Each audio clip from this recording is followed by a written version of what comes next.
To our voice. నేను journalist నవత.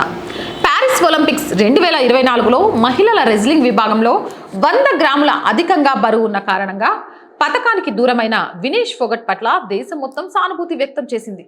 ప్రధానమంత్రి నరేంద్ర మోదీ మొదలుకొని నెటిజన్ల వరకు అంతా వినేష్ ఫోగట్ కు అండగా నిలిచారు. ఆమె స్వదేశానికి తిరిగి వచ్చినప్పుడు పతకాలు గెలుచుకొని వచ్చిన వారికన్నా ఎక్కువగా ఘనంగా స్వాగత సత్కారాలు లభించాయి. అయితే ప్రస్తుతం జరుగుతున్న హర్యానా అసెంబ్లీ ఎన్నికల్లోనూ రాజకీయాల్లోకి అరంగేట్రం చేయనున్నారని ఇప్పుడు ప్రచారం జరుగుతుంది. పైగా ఆమె తన పెద్దనాన్న కుమార్తె అయిన బబితా ఫోగట్ పైనే బరిలోకి దిగేందుకు సన్నాహాలు జరుపుతున్నట్లుగా సమాచారం. అయితే బబితా ఫోగట్ కూడా వినేష్ ఫోగట్ కి సంబంధించి ఎప్పుడైతే రెజ్లింగ్ కాంపిటీషన్లో తనను డిస్క్వాలిఫై చేశారో అప్పుడు స్పందించింది. వినేష్ ఫోగట్కి ఇది మొదటిసారి ఏం కాదని, గతంలో కూడా ఇలా జరిగింది అని. సో 50 కేజీలు అంటే 50 కేజీలే కాదు, 52 కేజీల వరకు కూడా ఎగ్జెంప్షన్ ఇస్తారని, 52 కేజీల 100 గ్రాములు ఉందని, దీన్ని రాజకీయమో ఇంకొకటో చేయాల్సిన అవసరం లేదు అని. అయితే బబితా ఫోగట్ మాట్లాడిన అంశాలకు సంబంధించి వినేష్ ఫోగట్ స్పందించకపోయినా ఇప్పుడు బబితా ఫోగట్ ఎక్కడి నుంచి అయితే బరిలో దిగుతుందో మనందరికీ తెలిసిందే. బబితా ఫోగట్ గతంలో బీజేపీ తరఫున బరిలో దిగింది. వినేష్ ఫోగట్ రాజకీయ అరంగేట్రం చేసి ఆమె పెదనాన్న కూతురికి పోటీగా అదే నియోజకవర్గంలో బరిలో దిగడానికి సిద్ధమవుతుందట. వినేష్ ఫోగట్ రాజకీయ అరంగేట్రం గురించి ఆమె కుటుంబానికి అత్యంత సన్నిహితంగా ఉండే కొందరు మీడియాకు కీలక విషయాల్ని వెల్లడించారు.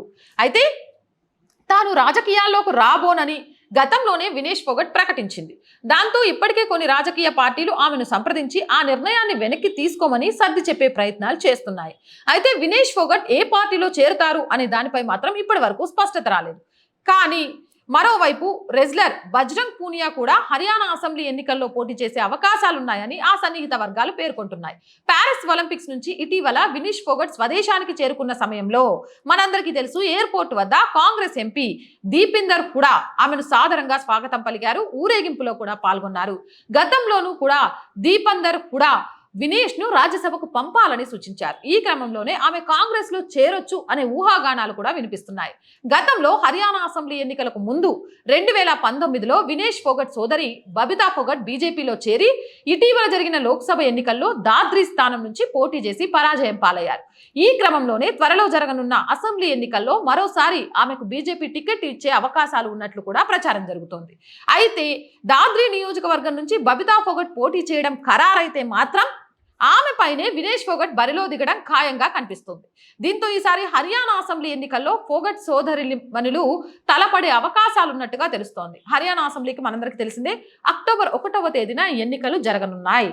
ఏదేమైనా కానీ రెజ్లింగ్ కాంపిటీషన్ నుంచి కుటుంబాల మధ్య ఎలాంటి చిచ్చు వచ్చింది అనేది, రాజకీయ పార్టీలు ఏమైనా చేయగలుగుతాయనేది మరొకసారి నిరూపితమైంది. తనకు రాజకీయాల్లోకి రావడం ఇష్టం లేదు అని వినేష్ ఫోగట్ మాట్లాడినా దగ్గరుండి కాంగ్రెస్ ప్రోత్సహిస్తూ రాజ్యసభకు పంపిస్తాం, మిమ్మల్ని ఊరేగింపుగా తీసుకొస్తాం. మరి కాంగ్రెస్ పార్టీకి గెలిచిన వాళ్ళను ఊరేగింపుగా తీసుకురావాలని ఎందుకు తెలియలేదో తెలియదు కానీ ఇంత హడావిడి చేయలేదు. బీజేపీతో పాటు బబితా ఫోగట్ ని ఓడగొట్టడం ద్వారా వినేష్ ఫోగట్ ని కాంగ్రెస్ చరిష్మా చాటుకోవాలి హర్యానా ఎన్నికల్లో అని తెగ ప్రయత్నాలు చేస్తున్నాయి. అక్కడ ఎవరు గెలిచే అవకాశం ఉందంటారు? అసలు ఈ సంవత్సరం ఎండింగ్ లో 4 రాష్ట్రాలకు ఎన్నికలు జరగబోతున్నాయి. ఈ 4 రాష్ట్రాల ఎన్నికల్లో ఎవరు గెలిచే అవకాశం ఉంది, ఎవరు ఓడే అవకాశం ఉంది? మహారాష్ట్ర, జార్ఖండ్, హర్యానా, జమ్మూ కాశ్మీర్. ఏ రాష్ట్రాలలో సర్వే ఫలితాలు ఎలా ఉన్నాయి? కానీ సర్వే ఫలితాలను వింటే మీరు షాక్ అయిపోతారు. మరి సర్వే ఫలితాలు ఎక్కడ తెలుసుకోవాలి అనుకుంటున్నారా? ఇట్స్ మీ నవత. మీ అందరికీ తెలుసు, మనది ఇంకో ఛానల్ కూడా ఉంది. సో దాన్ని కూడా ప్లీజ్ సబ్స్క్రైబ్ చేయండి, లైక్ చేయండి, షేర్ చేయండి. 4 రాష్ట్రాల ఎన్నికల ఫలితాలపై సర్వే రిపోర్ట్స్ వచ్చేసాయి. ఆ సర్వే రిపోర్ట్స్ కి సంబంధించి ఏ పార్టీ ముందంజలో ఉంది, ఎక్కడ హోరాహోరీ పోరుంది, బీజేపీ పరిస్థితి ఎలా ఉండబోతుంది అనే ఆసక్తికరమైన అంశాలను ఓట్ షేరింగ్ తో సహా, గెలబోయే స్థానాలతో సహా పూర్తిగా మీకు అందించడం జరుగుతుంది. సో డోంట్ మిస్ ఇట్స్ మీ నవత ఛానల్లో ఉన్న వీడియోని. అలాగే ఈ వీడియో నచ్చితే లైక్ చేయండి, షేర్ చేయండి, సపోర్ట్ చేయండి. అండ్ ఇట్స్ మీ నవత ఛానల్ని కూడా సబ్స్క్రైబ్ చేసుకోవడం మర్చిపోకండి. మళ్ళీ చెప్తున్నాం, దయచేసి అవర్ వాయిస్ ఛానల్ ఆర్థికంగా ఇప్పుడు కరెక్ట్గా లేదు. మీ అందరి సహకారం అనేది చాలా అవసరమైన స్థితిలో ఉన్నాము. మీరు చేసే ప్రతి చిన్న రూపాయి కూడా మన ఛానల్కి చాలా చేయూతనిస్తుంది. కాబట్టి ప్రతి ఒక్కరూ మీకు నిజంగా జాతీయ భావం, సనాతన ధర్మం, మంచి విషయాలే ప్రజల్లోకి వస్తున్నాయి అనుకుంటే మీకు తోచిన సహాయాన్ని అవర్ వాయిస్ ఛానల్కి చేయండి. ఆర్థికంగా సహాయం చేయాలి అనుకునే వాళ్ళు సబ్స్క్రిప్షన్ పక్కనే జాయిన్ అనే బటన్ ఉంటుంది. 1 to 5 లెవెల్స్ ఉంటాయి. ఏదో ఒక లెవెల్లో సపోర్ట్ చేయొచ్చు. లేదా స్క్రీన్ మీద గూగుల్ పే, ఫోన్ పేతో పాటు అకౌంట్ డీటెయిల్స్ ఉంటాయి. అలా అయినా సపోర్ట్ చేయొచ్చు. అండ్ చాలా మంది వ్యాపారవేత్తలు మన ఛానల్ని చూస్తూ ఉంటారు. మీరు చాలా చోట్ల యాడ్స్కి డబ్బులు ఖర్చు పెడుతూనే ఉంటారు. అలానే ఆర్ వాయిస్కి యాడ్స్ ఇవ్వడం ద్వారా మీ వ్యాపారాన్ని విస్తరించుకోవచ్చు. అలాగే ఆర్థికంగా మాకు చేయూతనియొచ్చు.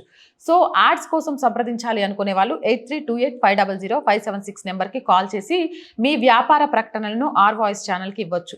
వ్యాపార ప్రకటనల ద్వారా కానీ ఆర్థికంగా కానీ ఈరోజు ఆర్ వాయిస్కి మీ అందరి చేయూత చాలా చాలా అవసరం అనే విషయాన్ని మరొకసారి గుర్తు చేస్తున్నాం. అండ్ ప్రతి ఒక్కరూ సబ్స్క్రైబ్ చేసుకోండి, వీలైనంతగా షేర్ చేయండి. ఎంతమంది లైక్ చేస్తే ఛానల్ అంత ముందుకెళ్తుందనే విషయాన్ని మరొకసారి మీకు గుర్తు చేస్తూ జై హింద్.